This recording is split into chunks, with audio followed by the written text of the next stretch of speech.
everyone. Welcome to Success Mantra.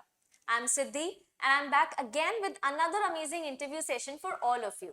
So today we have Tanisha with us. She has secured her desired seat in DSNLU Vishakhapatnam, and we are here to discuss her experience, to discuss her journey and how she actually planned her way throughout CLAT.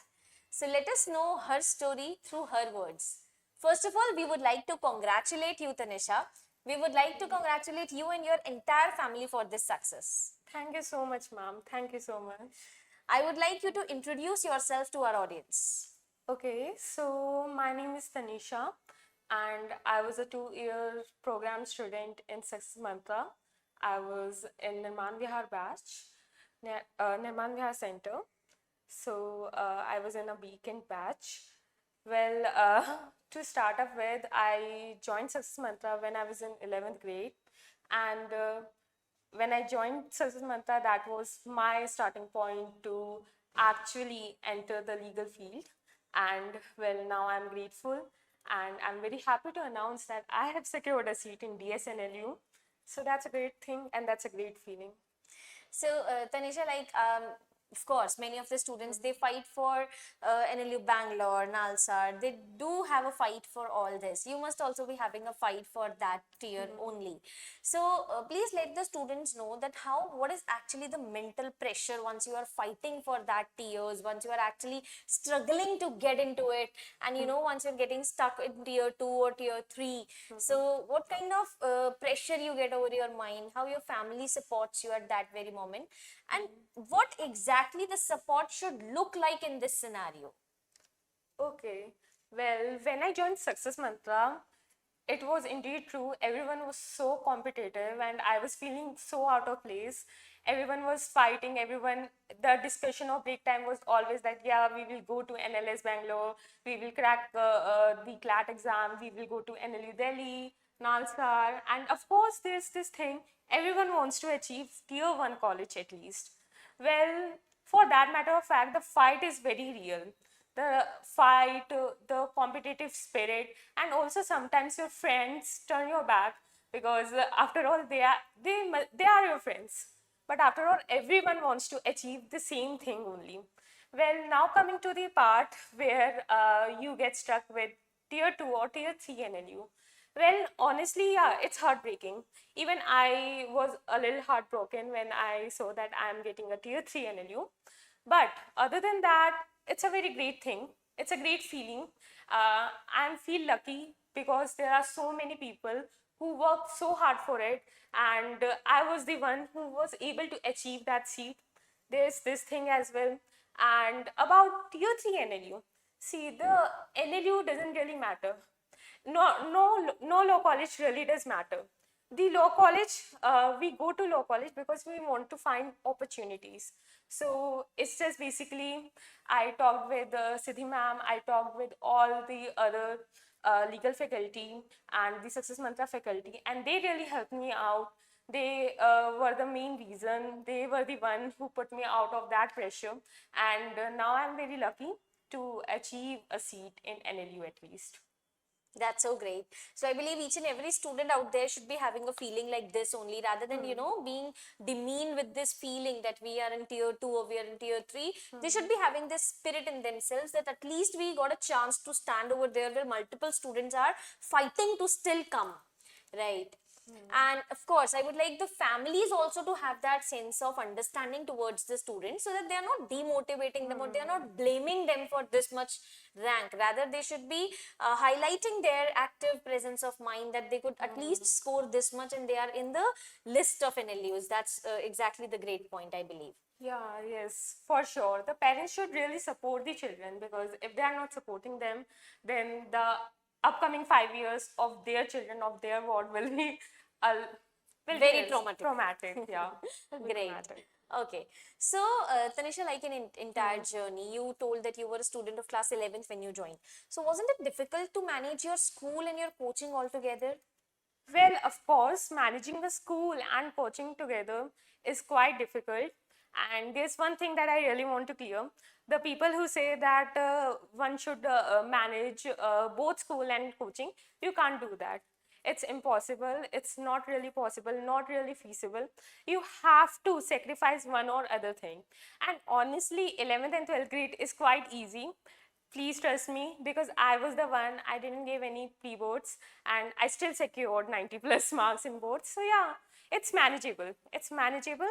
But yeah, if you are preparing for exams like CLAT and ALET, you should really focus on that instead of school. So Right, that's the because thing. competitive exam is going to be the key to success for Yeah. you today.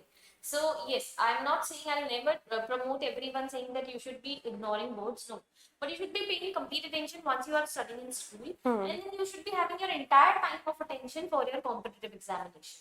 This is the way how you can get through it, or else it will be a very problem-stuffing situation for you. Yeah. Now, the next another situation which arises out here is many students feel that competitive examinations are having the kinds of subjects which they have never ever been taught in the schools. Like we say reasoning, right? Students are literally, they have a major cut with current affairs and GK part. They do not ever have any relationship with newspaper.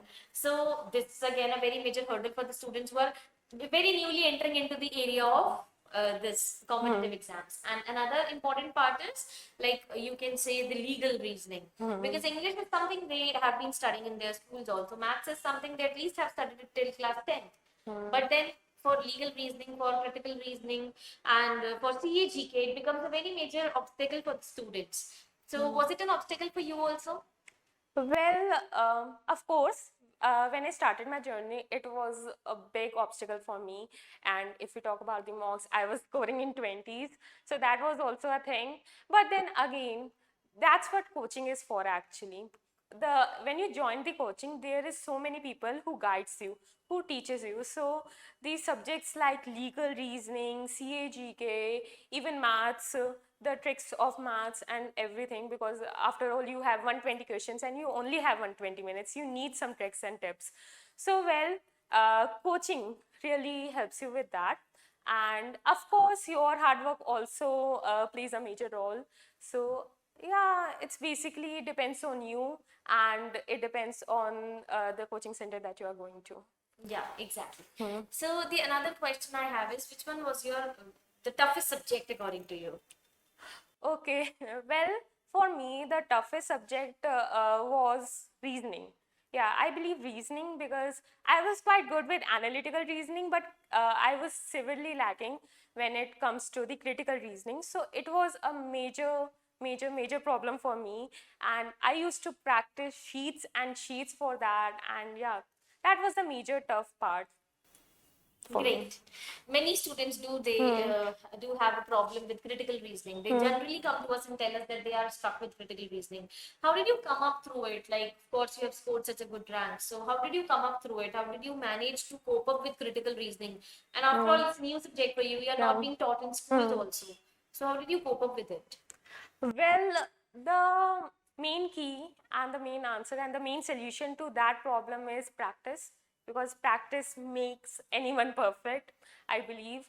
And also, the teachers, the faculty, the experienced one in that field surely helps you out. Right. So, which one was the favorite subject of yours? Well, my favorite subject was CA and GK for sure, because I am a big reader person. I love reading, and everyone really have this problem with newspaper, but I used to love newspaper a lot. I still love newspaper. I still read it every day. And I love international relations, and the year 2024 was full of that only. So that's why CA and GK was my favorite. Students are bringing so many comments over CLAT 2025 question paper. What is your say over it? Like, what was the experience once you got through the question paper of CLAT 2025? Okay, so my first reaction when I just skimmed through the question paper was that it's very weird. What is this type? What's this eerie type of question paper that they have given to us? The question paper was really very simple. The English section was very simple. The CA and GK section was very simple. But then when you come to legal reasoning and the critical reasoning, the reasoning, logical reasoning part, that was the main struggle. There were so many questions and there was so many confusion between the answers and all. So yeah, after all, like after the whole 120 minutes, I was just questioning, like, is it really a consortium thing to do? This was a major question mark in consortium for sure. Okay, so and this CLAT 2025 had a lot of hurdles later Oh my to lord. the question exam too. So not just the question paper was weird, but the entire process after it was weird. The result got declared, then it got on hold, then the answer key challenges, then they were not being accepted, then multiple hearings in front of High Court and Supreme Court. So like, what kind of journey was that for you? It was a very tough journey, very depressing journey, to be honest, because it was 26th December. Our first list was to be out on 26th December. But what happened was the court case, and then this whole court case, the court journey just ended up taking 6 months, which was a lot big of time. And well, it was indeed very tough because we were also giving our boards exam, and then there were so many other exams like CUET, MHCT and all, and we were very confused whether we should give that exam or we should wait for CLAT. Yeah, that was a big hurdle.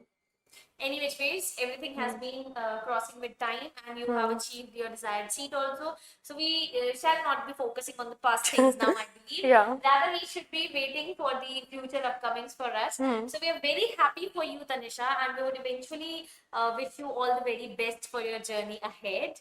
And just a message if you would like to give to our viewers, like many viewers watching you right now. So if there's any message there, if there's any particular piece of motivation for them, so please bring in front of them. Okay. So the thing is that never blame. There are so many things that I want to say, and the first thing that I want to say is never blame anyone. It's your result. I mean, I joined coaching. I just gave my 2 years to the coaching entirely, but I was not blaming coaching when I was not getting a tier 1 or tier 2 NLU, because after all, the NLU that I have been allotted, the marks that I have been allotted, is the self reflection of my journey, is the self reflection of my preparation. First thing is that. And second thing is that I believe that I lacked somewhere, and that was I was very underconfident person. I was very insecure person, and due to that reason, I always used to mess up my mocks, as well as I messed up my exams as well. So please believe in yourself that you can do it, because when I started believing in myself, my marks were surged and I was in top 10 whenever the mocks result was to be out. And always believe and be grateful for what you have got and what you haven't got, because it's all the part of bigger plans. So that's the only thing that I want to say. Really well said. So it's exactly what you have got is something very good which has been pre-decided for you. You don't even know.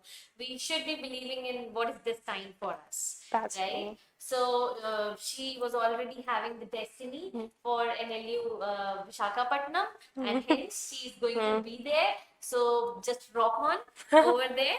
And in case of any future requirement, Success Mantra is all there to assist you. Thank you so much. Thank you so much. And with this, I would just like to end this interview all here.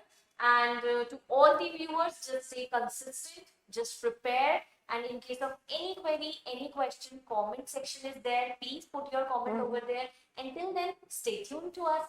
Thank you.